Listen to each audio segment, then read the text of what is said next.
175 জন শিশু ও গর্ভবতী মহিলার খাবার রান্না হচ্ছে খোলা আকাশের নিচে অঙ্গনওয়াড়ি কেন্দ্রে। খোলা আকাশের নিচে রান্না হয় অঙ্গনওয়াড়ি কেন্দ্রে। রাজ্যের বিভিন্ন জায়গায় বিভিন্ন সময় দেখা গিয়েছে আইসিডিএস সেন্টারগুলির বেহাল দশার ছবি ধরা পড়ে। আর এবার দক্ষিণ 24 পরগনার বারুইপুর মল্লিকপুর গ্রাম পঞ্চায়েতের অন্তর্গত ফরিদপুর আইসিডিএস সেন্টারে বেহাল দশা ধরা পড়ল। আইসিডিএস স্কুলে ঢোকার সময় মনে হতেই পারে এটা কোনো শাসক দলের পার্টি অফিস। আইসিডিএস সেন্টারের নামের পাশে জলজল করছে শাসক দলের জোড়া ফুলের প্রতীক চিহ্ন। ভেতরে দুটি ঘর রয়েছে, ঘরের মধ্যে পাখা থাকলেও নেই কোনো আলোর ব্যবস্থা, তাই ঘরের ভিতরটা প্রায় অন্ধকার বললেই চলে। ঘরের জানলা আছে, সেই জানলা খুলেই কাজ চালানো হয়। তারপর আসা যাক আইসিডিএস সেন্টারের রান্নাঘরে উনুন আছে, কিন্তু নেই কোনো চাল। খোলা আকাশের নিচেই রান্না করতে হয় আইসিডিএস কর্মীদের। যে কোনো মুহূর্তেই রান্না হওয়ার সময় খাবারের মধ্যে বিষাক্ত কিছু পড়ার সম্ভাবনা আছে। দীর্ঘ 6 মাস ধরে খোলা আকাশের নিচে রান্না হচ্ছে। স্থানীয় সদস্য থেকে পঞ্চায়েত জানিয়েও হয়নি কোনো সুরাহা। অভিযোগ আইসিডিএস সেন্টারের কর্মীদের, যে আইসিডিএস সেন্টারে খাবার ছোট ছোট শিশু থেকে গর্ভবতী মায়েরা খায়, সেই খাবার তৈরি ঘরে এই দুর্দশা কবে ঘুচবে তা নিয়েই উঠছে প্রশ্ন। তবে এলাকার সদস্য সঙ্গে কথা বলে জানা যায়, এই আইসিডিএস সেন্টারের জন্য আলাদা একটি ঘরের সরকার থেকে মঞ্জুর হয়েছে। কিছুদিন পরে সেই ঘর নির্মাণের কাজ শুরু হবে। আপনার আইসিডিএস সেন্টারে এই যে রান্নার ঘরে যে চাল নেই, কতদিন ধরে এই অবস্থা নিয়ে? না, রান্না ঘরের চাল নেই, ওটা ওই সাবমার্শাল বসেছে 5-6 মাস হলো, তখন থেকেই মানে হয়ে গেছে।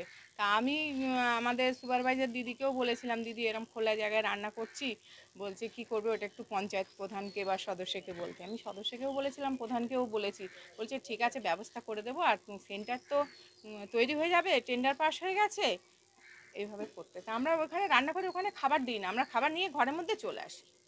কতজন আছে আপনার এখানে যারা এখান থেকে খাবার পায়? 175, 21টা মানে 3 থেকে 6 বছর, আর ওই 105টার মতো ওই 6 মাসের উপর থেকে 3 বছর, এবং গর্ভবতী পশু। কতজনের রান্না হয়? ওই 175 আছে। এনরোলমেন্ট 255-60 এরকম। সবাই তো খাবার নেয় না, অন্যান্য পরিষেবাগুলো নেয়, ইঞ্জেকশন, তারপরে কোনো মিটিং ফিটিং হলো বা কোনো এইসব পরিষেবা। রান্না হয়, হ্যাঁ, রান্নার মধ্যে যদি কিছু পড়ে না সেটা আমাদের হেল্পার, হ্যাঁ সে আমরা বুঝতে পারছি। ওই জন্য এবার দেখুন দাদা, আমাদেরও তো সেরকম ক্ষমতা নেই যে আমরা চালাটা তুলে করব। এই আশেপাশে যারা আছে সবাইও জানে, কোনো অসুবিধা হলে রান্না আমাদের আগে ভিতরেও করতাম।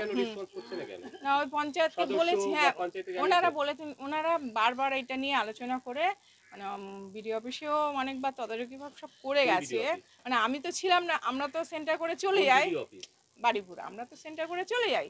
পরবর্তীকালে বিভিন্ন মানে এখানকার সবাই এটা নিয়ে মানে দেখিয়েছেন, বা এটা নিয়ে সেন্টার হবারও প্রপোজাল এসেছে। আমাদের প্রধান বলেছেন যে টেন্ডার পাস হয়ে গেছে, ওটা হয়ে যাবে, আর আলাদা করে টাকা নষ্ট করবে ওই জন্য হয়তো করছে না। আপনি কোন পঞ্চায়েতে জানিয়েছেন? মল্লিকপুর পঞ্চায়েত। আপনার ওই সেন্টারের নাম কি? Faridpur ICDS centre, Kazipara. আমার নাম মাজেদা বেগম।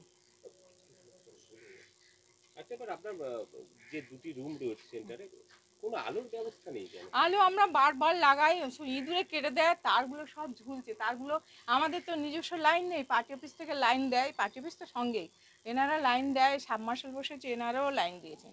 এবার লাইন দেয়, তার বারবার 1000 টাকা 1500 টাকা তার, সেই তারগুলো কিনে কেটে দেয়। আমাদের জানালা আছে অনেকগুলো, জানালা খুলে দিই, অসুবিধা হয় না। এবার সেন্টারটা তৈরি হয়ে যাবে, আমরা ওই জন্য আর অতটা করি না, যে সেন্টারটা হয়ে গেলে তখন ভালোভাবে হয়ে যাবে। আপনার নাম? আমার নাম মাজেদা বেগম। আপনি কি পোস্টে আছেন? আমার আইসিডিএস কর্মী, অঙ্গনওয়াড়ি কর্মী। সেন্টারটা আমার বাড়ির কাছেই আছে। আমরা সবসময় লক্ষ্য রেখেছি বা লক্ষ্য রাখি যে রান্নাবান্না সবসময় আসে, বাচ্চারা আসে, বা ভিতরে যে রান্নাটার জন্য বলছেন, তো রান্নাটা হয়তো বাইরে হয় অসুবিধার কারণে, কিন্তু ভিতর দিয়ে আমাদের এটা বিতরণটা করা হয়, বা বাচ্চারা আসে যখন বা মায়েরা যখন নিতে আসে, ও ভিতর দিয়েই বিতরণ করা হয়। আপনারা অভিযোগ করেন যে এরকম ভাবে খোলা জায়গায় কেন রান্না হয়? যে কোনো মুহূর্তে তো খাবারের মধ্যে অন্য কিছু পড়তে শুনুন, পারে। এটা তো আমাদের আবার বিল্ডিংটা নতুন করে ভেঙে হবে বলেছেন, যে যার জন্য ওটা আমরা এই অবস্থায় রয়েছে, কবে হবে? তো সেটা আমাদের যে অঞ্চল মানে সভাপতি হচ্ছে লুৎফর রহমান মোল্লা, আমাদের ভুট্টো আছে, উনি লক্ষ্য রেখেছে, বা আমরাও যদি কোনো কিছু যদি অসুবিধা হয় সেটা আমরা, বাচ্চারাই তো ঘরের বউরা তো এই খাবার খায়। হ্যাঁ সবাই খায়, আপনাদের বাড়ির লোকেই তো অসুস্থ হবে। আর তো সেটা তো আমাদের বাড়ির লোকে অসুবিধা হবে বলে সেই জন্য আমরা হ্যাঁ ওনাকে বলেছি, জানিয়েছি, তো উনি আমাদের বলে দিয়েছে এটা করে দেবো যেভাবে হবে। এই সামনে ইলেকশন আছে বলে উনি হয়তো একটু দৌড়াদৌড়ি করছে, বা এই জন্য এখন একটু মানে করে দিতে পারছে না, মানে ইলেকশনের পরেই হয়তো হয়ে যাবে। আপনার নাম? আমার নাম জাকির হোসেন মণ্ডল।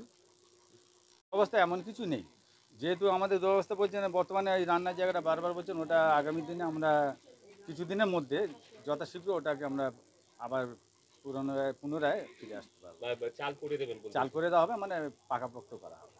এই যে ঘরের মধ্যেও কোনো আলোর ব্যবস্থা নেই, বাইরে এই যে আপনাদের দলীয় সিম্বল। হ্যাঁ, দলীয় সিম্বলটা যেটা দেখছেন ঠিক আছে, দলীয় সিম্বলটা আমরা কিছুদিনের মধ্যে হয়তো মুছে দেবো, অসুবিধা নেই। এই ইলেকশন এসে আমরা প্রিন্টিং করবো, ওই সময়টা আমরা মুছে দেবো। আর যে ইঁদুরের ব্যবস্থাটা যেটা বলছেন, পাশে ড্রেন আছে তো, খুব বড় ড্রেন, এখান থেকে যত এই মল্লিকপুরের জলটা এখান থেকে নিকাশি হয়, যার জন্য এই ড্রেনের মধ্যে থেকে মাটির তলা দিয়ে ফুঁড়ে এসে আমাদের ইঁদুরের এখানে কাটাকাটি করে, তো অনেকটা চাল ডাল বা ছাতু পাতু যা থাকে ক্ষয়ক্ষতি করে থাকে। মানে যেটা আছে সেই অবস্থা থেকে যেটা বলছি যে পঞ্চায়েতে জানিয়েও হয়নি, মানে কেন পঞ্চায়েত নজর দিচ্ছে না বা আপনারা কেন নজর দেননি, বা যদি বিষক্রিয়া হয় তার দায়টা তাহলে কারা নেবে?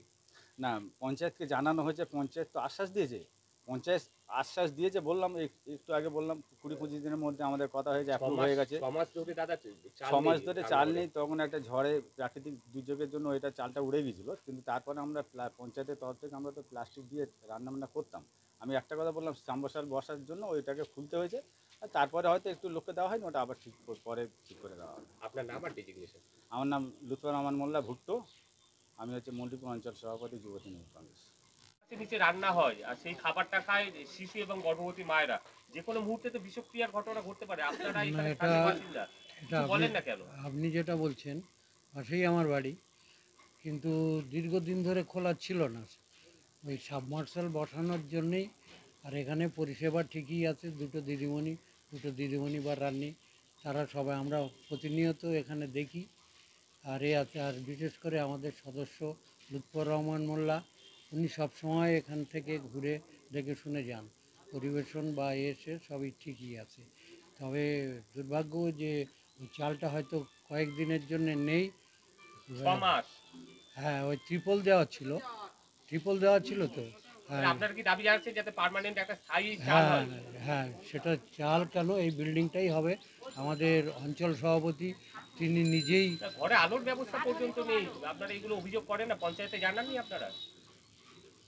এগুলো টেম্পোরারি ব্যাপার একটা। দীর্ঘ কয়েক বছর ধরে চলছে, না, টেম্পোরারি না। কি করে হতে পারে? না, ওই আলো দীর্ঘদিন ধরে থাকে না, এটা ঠিক না। আলো ছিল, পাখাও চলছে, আপনি দেখলেন, কিন্তু আলোটা ওই ইঁদুর এত উৎপাত করে, চাল ডাল এসে কেটেই দিচ্ছে। তা আপনাদের পঞ্চায়েতের কাছে কি দাবি রয়েছে যে তাড়াতাড়ি হ্যাঁ, এগুলো করে দেওয়া হোক? তাড়াতাড়ি করে দেওয়া হোক। পঞ্চায়েতের কাছে কি জানাবেন, দাবি কি জানাবেন, আপনার কি দাবি আছে? দাবি মানে এটা তো অলরেডি আমাদের যিনি অঞ্চল সভাপতি হবিবুর রহমান বৈদ্য, তিনি এটা স্যাংশন করেছেন। অবিলম্বে এই বিল্ডিংটা ভেঙে তৈরি হবে আশা করছি। আশা করছি। আপনার নাম? আমার নাম আকবর আলী মোল্লা।